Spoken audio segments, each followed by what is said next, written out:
ฝันเห็นงู งูอะไร งูเห่า มึงโกหกกูแล้วนี่ เอาโกหกกับเรือ กูอายุ40แล้วนี่ มึงบอกว่าฝันเห็นงูเห่า งูเห่า กูนี่เกิดมาไม่เห็นงูเห่า กูเคยเห็นแต่หมาเห่า There's only one thing to do, 3 words for you. I love you. ยิ่งเจอยิ่งลำบากใจทุกทีเห็นเธอต้องแชร์ด่วนกดไลค์ทีมองแล้วมันสั่นทำหัวใจปั่นไม่ให้วันยังไงสรุปแมนไปละรักวันเนี้ยต้องพูดวันเนี้ยรักวันเนี้ยให้พูดวันไหนอะน่าเข้าใจจะไม่ต้องกักรักวันเนี้ยต้องพูดวันเนี้ยรอพรุ่งเนี้ยก็กลัวไม่รักคิดจะรักกี่รอได้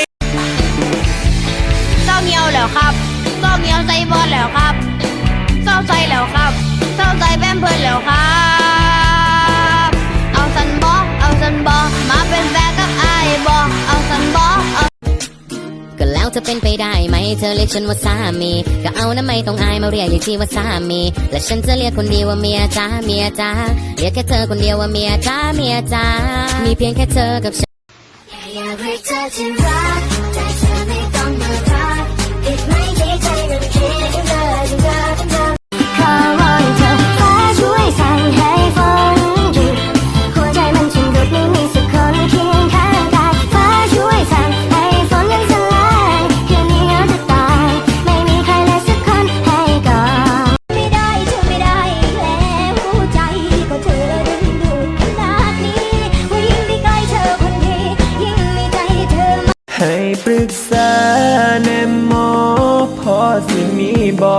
ยากแก้ห้องให้ตั้งแต่ถือเขาทิมไปน้ำตามันไหลบ่เศร้าสไตล์สายเมาไอ้บ่แม่นสายเปย์บ่อยากโดนเทเซ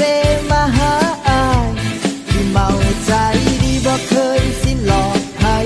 ลองมาเป็นแฟนอาย It's not even summer. Why does the DJ keep on playing Summertime Sadness? After we get in the bathroom, can we go smoke a cigarette? I really need one. But first, let me take a selfie. ให้ปรึกษาแนมหมอพอสิมีบ่อยากแก้ห้องให้ตั้งแต่ถือเขาทิมไปน้ำตามันไหลบ่เศร้า